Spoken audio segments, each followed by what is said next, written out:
বিসমিল্লাহির রহমানির রহিম।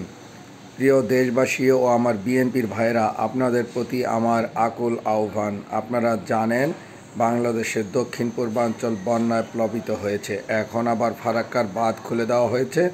এখন আবার রাজশাহী, চাঁপাইনবাবগঞ্জ এদিকে বন্যায় প্লাবিত হয়ে যেতে পারে।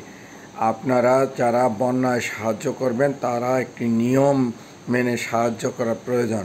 আমার মনে হয় সরকার এবং কর্তৃপক্ষ একটা উদ্যোগ নেওয়া প্রয়োজন। যারা ত্রাণ দিবেন সরকারি একটি ত্রাণ তহবিলে ত্রাণ দিন, যাতে ওনারা নিয়ম করে এই ত্রাণটা সবাইকে দিতে পারে। নইলে আপনারা যারা ত্রাণ দিচ্ছেন একজন 50 বার পেয়ে যাচ্ছে, কেউ একবারও পাচ্ছে না।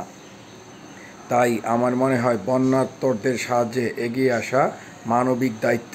এই দায়িত্বটি একটি নিয়মের মধ্যে পালন করুন। মানুষ অনেক অসুবিধায় আছে। আপনারা জেনে থাকবেন আমাদের দেশনায়ক তারেক রহমান যোগ্য নেতার যোগ্য বক্তব্য দিয়েছেন যে যারা ত্রাণ দিবেন এখানে কোনো বৈষম্যর শিকার যেন না হয়।